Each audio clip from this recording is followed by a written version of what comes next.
For about a month, I went the entire month with only eating an apple a day. Eventually, my whole plan was to eventually stop eating altogether. There was a really long period of time where it was every time I ate something, I would make myself throw up. I can't share any of this with anybody. This is my private thing. This is my secret. Eating disorders don't discriminate. Doesn't matter if you're a girl or boy, young or old, black or white. Instead of hating our bodies, we should learn to celebrate every body. Hi, I'm Caitlin Channa, a survivor of 3 different eating disorders. Hopefully by sharing my story, I can help erase the stigma that's attached to this mental illness. In the United States, at least 30 million Americans suffer from a significant eating disorder at some time in their life. I believe everyone in life has a personal story to share. Here's a closer look at mine. I still remember looking in the mirror and touching and not feeling my bones enough that I thought I was huge and morbidly obese, but in reality, I was not. I had 3 different eating disorders. I was suicidal, depressed, and I overdosed on over 100,000 pills. I didn't have a childhood because all I did was think about food and being overweight, and thinness means power and control, and I didn't live a life. My life got sucked out of me and I was depleted. Nowadays, I'm living free of an eating disorder. I'm in complete recovery, and there's such thing as complete recovery. Eating disorders have the highest mortality rate of any mental illness, yet they're treatable. Those suffering from anorexia nervosa have an intense fear of weight gain, have a distorted body image, and are terrified of becoming obese. The body has no fuel, no nutrition. It literally starves itself. I don't know, it's like my throat is tightening up. Katie Colby is a single mother with a mental illness called anorexia nervosa. After 18 years, her condition has taken a deadly turn. Because I'm scared that touching the food is going to make me gain. Sounds crazy, but I feel just touching food with my bare hands, I'm going to gain weight. So Katie wears latex gloves. There's a chance that I'm going to have to touch food. It's a daily struggle to prepare meals for her 2 boys and niece. It's hard, but I mean, he likes it, and I mean, because something's hard for me, I don't deprive, my kids. I try to sit with the uncomfortable feeling. She turns her body numb and becomes detached from her feelings when she is in the presence of food. You can see how difficult it is for her to even eat a carrot.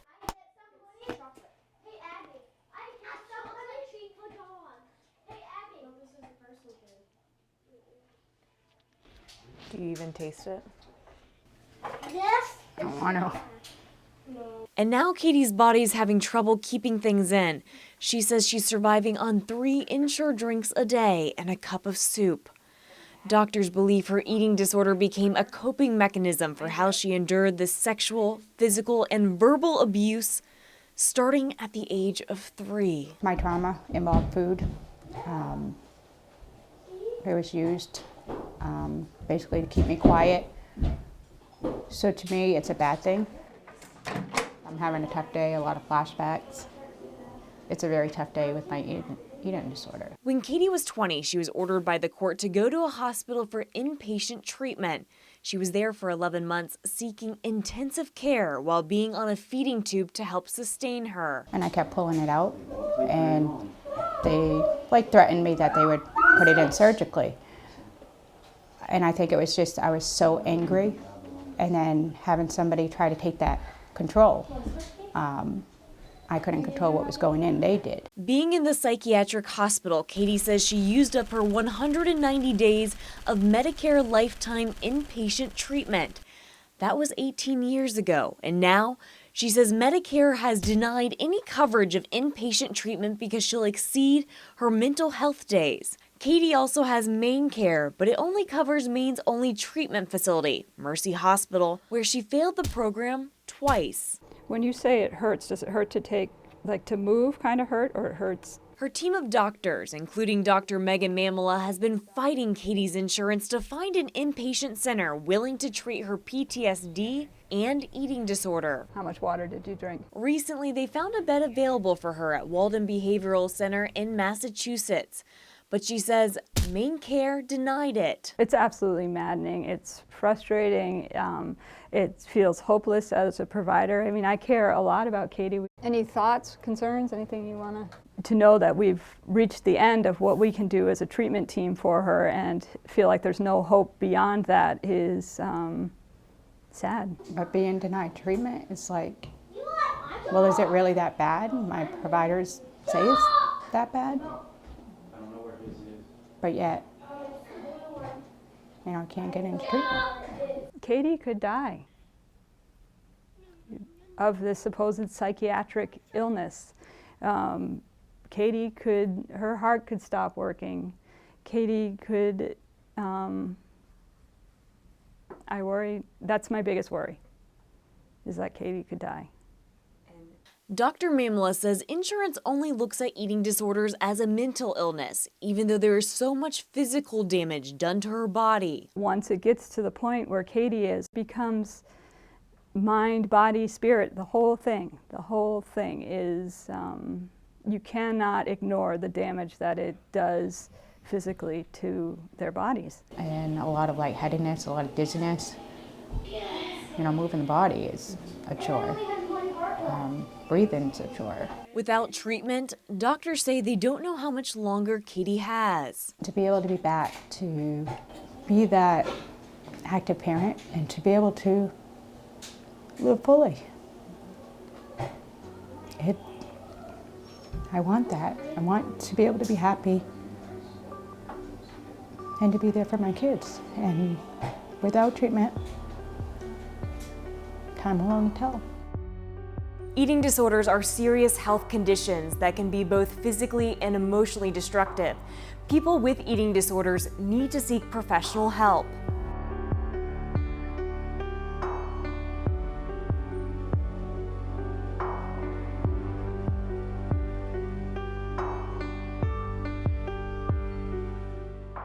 Just by physical appearance alone, you can't tell if someone has an eating disorder.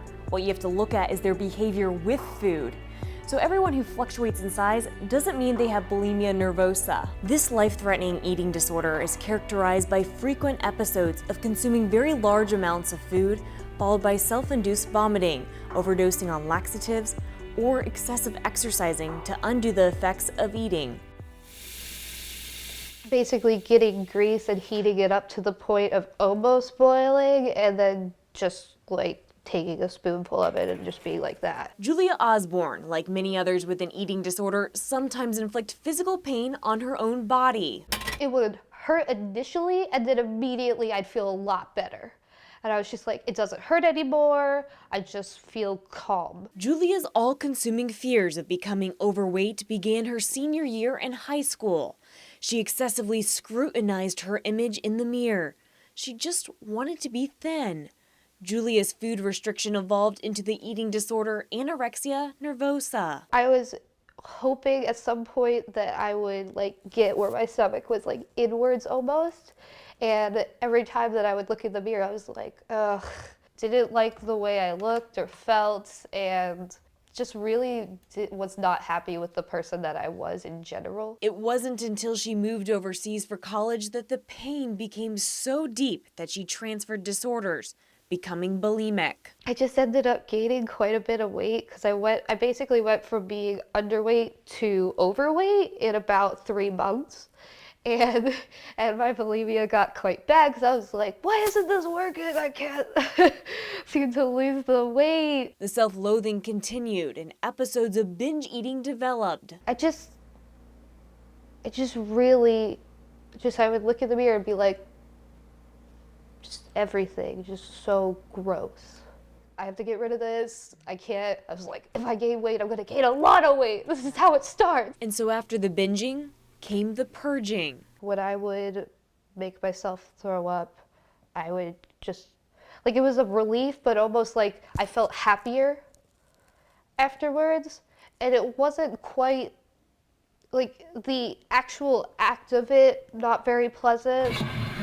Every time I ate something, I would make myself throw up. And when the purging wasn't enough, Julia found relief in causing her body physical pain. I started to get into self-harm stuff. I had to go to the hospital once because I had burnt myself really badly. Her parents stepped in, trying to save their daughter from this debilitating mental illness. My recovery was the support from my parents, and I say we argued quite a bit initially, which was why we ended up going to Sherry Glazier. Family therapist Sherry Glazier acted as a translator between Julia and her parents. Everybody's needs are different, and everybody comes into treatment, or their history with the eating disorder varies from individual to individual. While you have an eating disorder, you don't really have a life. You have an eating disorder. And doing family therapy, and that was amazing. Without the family's involvement, the individual can't recover in a vacuum. So while families don't cause the eating disorder, they certainly contribute to it, but they are part of the solution. Glazier says eating disorders are a symptom of what else is going on in the individual and family.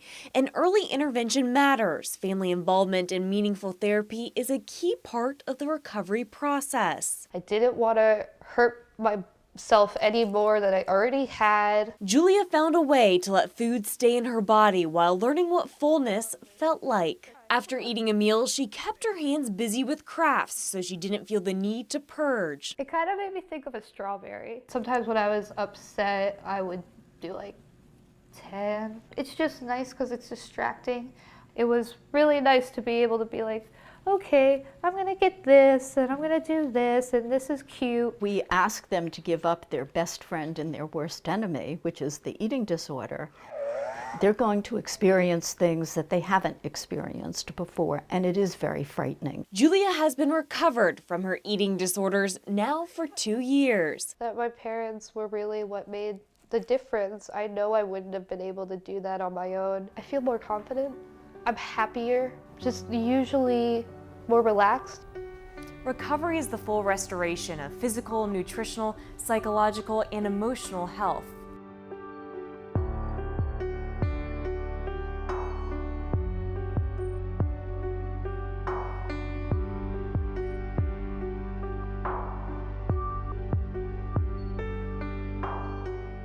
A secret more than an estimated 2.8 million people suffer from is binge eating disorder. It's the most common eating disorder where people gorge on large amounts of food in a short period of time, but don't undo the binge. For decades, binge eating disorder wasn't considered a significant mental illness like anorexia or bulimia nervosa. It's almost like an out-of-body experience. It's an obsession. I would walk into someplace and scope it out, see exactly what I thought I could get away with taking. During Dan's binge eating episodes, he feels out of control, almost robotic, where his brain short circuits and he automatically stuffs himself with food. If I could find cookies someplace, I would fill my pockets. And a lot of times, once I had scored, I would disappear. I would take off so that I could consume what I had found. It all started when he was a preteen. I think the first trigger was that I was sexually abused when I was very young. And by the time I was 6, I was inflicting pain in a number of different ways, especially dipping my hands in scalding hot water. By the time he was 9 years old, he transferred from inflicting physical pain to restricting and binging on food. I would not eat at all day long. And then by the time I got home from school, I would eat everything in sight. Meanwhile, the real trouble started when Dan graduated from high school. He couldn't stop eating once a binge eating episode has begun. My mind races, my body gets very tense.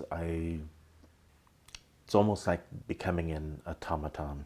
My mind goes from racing to almost blank. because it becomes automatic that I'm eating. As a teen, he suffered from depression, anxiety, OCD, and ADD.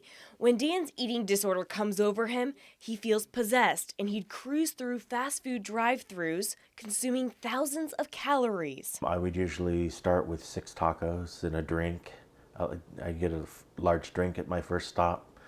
And then it was usually 3 or 4 burgers with fries. And then I could easily go for another 6 tacos again.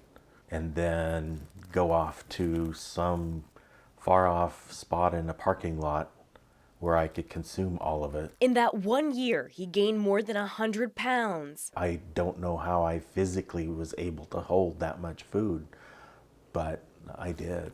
Unlike people with other eating disorders, Dan didn't try to undo his excessive eating with extreme actions. Regardless of how I felt, because I was eating far beyond feeling full. You know, I was using the food to fill me up, but there was never an end to the emptiness. His emptiness also stemmed from rejecting and suppressing his feelings of being gay. Dan's binges were a daily occurrence, sometimes multiple times a day. Yet now he binges about twice a week. Something sweet, and then I need something salty, and then I'll go back to sweet, and then I go to salty. At 52 years old, doctors say he has a body of an 80-year-old man.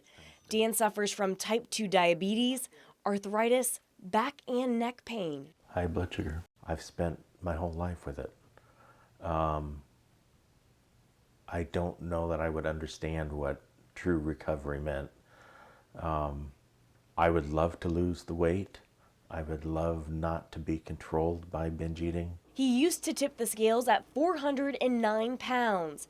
Dan has been in treatment for the last 6 years. He's hopeful but realistic about living with his binge eating disorder. I don't think I will ever be fully recovered from this. Recovery entails learning to trust, accept, and love yourself while listening to your body. Everybody's treatment is different because every body is different.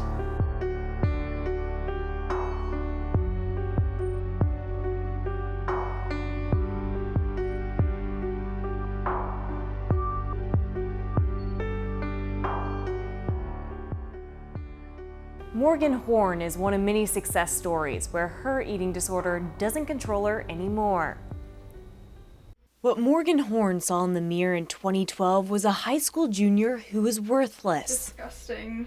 Gross. If I even woke up and ate the slightest amount of food, it could be even just like an apple, I'd start freaking out. I'd be like, I hate life. She saw herself as obese, so she had an intense fear of weight gain. In her mind, she felt defective, and the cure to her problem was to become thin. If I went a whole day without eating, I was super happy. Super happy. Like, it just fed into everything. I was like, oh my God, life is great, life is great. Morgan equated thinness with success, beauty, and acceptance. In reality, she suffered from the eating disorder anorexia nervosa. Starving herself was a way she felt in control. She was trying to have the perfect body. For about a month, I went the entire month with only eating an apple a day. Eventually, my whole plan was to just stop eating altogether. Her body was literally starved. She barely slept, and blocking her feelings and emotions became her way of life. She started running as a way to manage all of it. 1 mile turned into 2 and 3, and eventually running up to 18 miles. Morgan, what are you doing? You are killing yourself. You can't be doing this. When he said that, I started crying and just getting so emotional about it, but at the same time, I was like, why is he lying to me? I'm not killing myself. I'm doing myself a favor. Morgan's father, Jeff Horn, was watching his daughter wilt away, become distant, depleted, and fragile. I didn't want to see anything bad happen to her. I didn't want to see her die. I didn't want to lose her. I honestly thought his goal was to make me fat. I felt that way about my doctors and anybody who tried to help me. I was like, you're just trying to make me fat. Morgan had become so thin. Her doctors were worried, and then her heart and organs started failing. All the while, Morgan saw herself as overweight. Jeff took her to the eating disorder treatment program at Mercy Hospital. Oh, she was definitely going to die if she kept going the way she was. Sorry.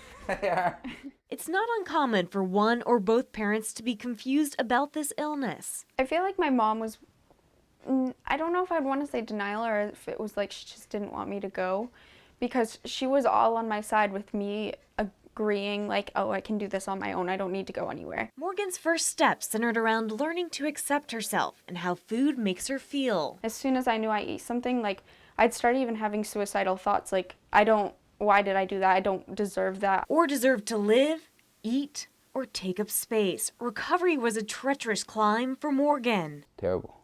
Not knowing whether my daughter was going to live or die. Whether she was going to make it a day, a week, a month. Just not knowing. The battle went on for months and then years, but through the treatments and setbacks, Morgan gained the tenacity and strength to beat this eating disorder.